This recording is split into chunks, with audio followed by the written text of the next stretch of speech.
Les positions sexuelles interdites dans un rapport en islam. Le prophète sallallahu alayhi wa sallam a dit, lorsque l'un d'entre vous a un rapport avec son épouse, qu'il dise Bismillah, ô Seigneur, éloigne de nous le diable et éloigne-le de l'enfant que tu pourrais nous octroyer.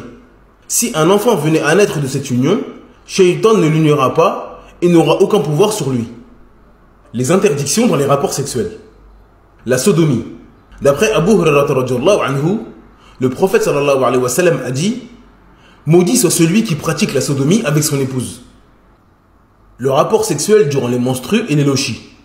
Allah Azza wa Jal dit وَيَسْأَلُونَكَ عَنِ الْمَحِيضِ قُلْ هُوَ أَذًى فَاعْتَزِلُوا النِّسَاءَ فِي الْمَحِيضِ وَلَا تَقْرَبُوهُنَّ حَتَّى يَطْهُرْنَ فإذا تطهرن فأتوهن من حيث أمركم الله إن الله يحب التوابين ويحب المتطهرين. Dans la sourate 2, verset 222, d'après la traduction approximative, Allah Azza wa Jal dit il t'interroge sur les menstruations des femmes. Dis, c'est une gêne. Éloignez-vous donc des femmes pendant les menstrues et ne les approchez que quand elles sont pures. Quand elles se sont purifiées, alors cohabitez avec elles suivant les prescriptions d'Allah. Car Allah aime ceux qui se repentent et il aime ceux qui se purifient. Ce noble verset nous indique que l'homme peut avoir des rapports sexuels avec sa femme uniquement après sa purification de ses menstrues et non avant. Et le lavage à la fin des menstrues est obligatoire pour la femme par consensus des savants. Les questions concernant le rapport sexuel. Quelle position durant le rapport sexuel?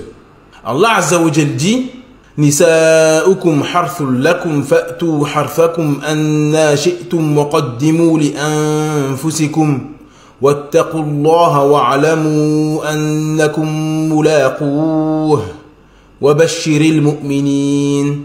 Dans la sourate 2, verset 223, d'après la traduction approximative, Allah Azza wa Jal dit vos époux sont pour vous un champ de labour. Allez à votre champ comme et quand vous le voulez et œuvrez pour vous-même à l'avance. Craignez Allah et sachez que vous le rencontrerez.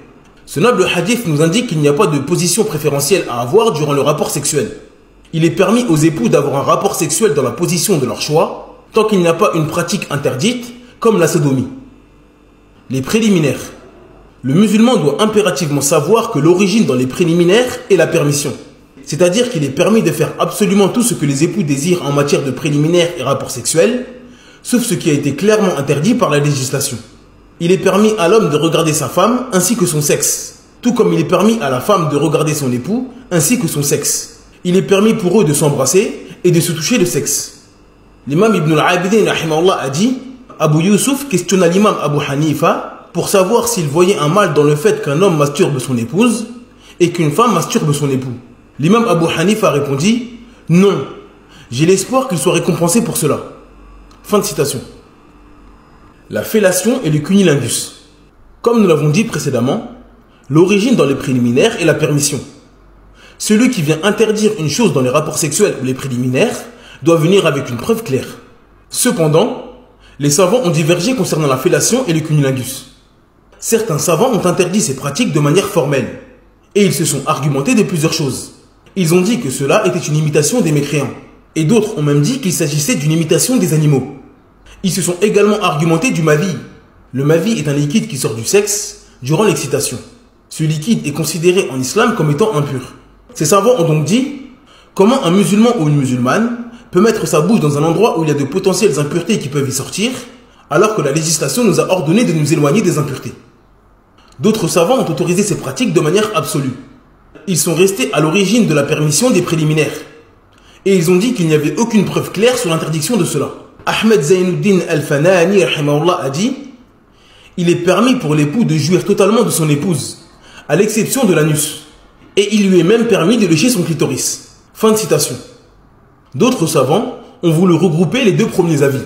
Ils ont dit qu'il n'était pas possible de rendre haram cela, car aucune preuve claire n'interdit la fellation et le cunnilingus. Mais la possibilité d'avaler des impuretés rend cet acte détestable. Les avis qui semblent être le plus proche de la vérité et Allah Azza wa Jal est le plus savant sont ceux qui autorisent ou rendent détestable le cunnilingus ou la fellation. Car pour rendre ces pratiques haram, nous avons besoin d'une preuve claire. الذاكرين الله كثيرا والذاكرات أعد الله لهم مغفرة وأجرا عظيما.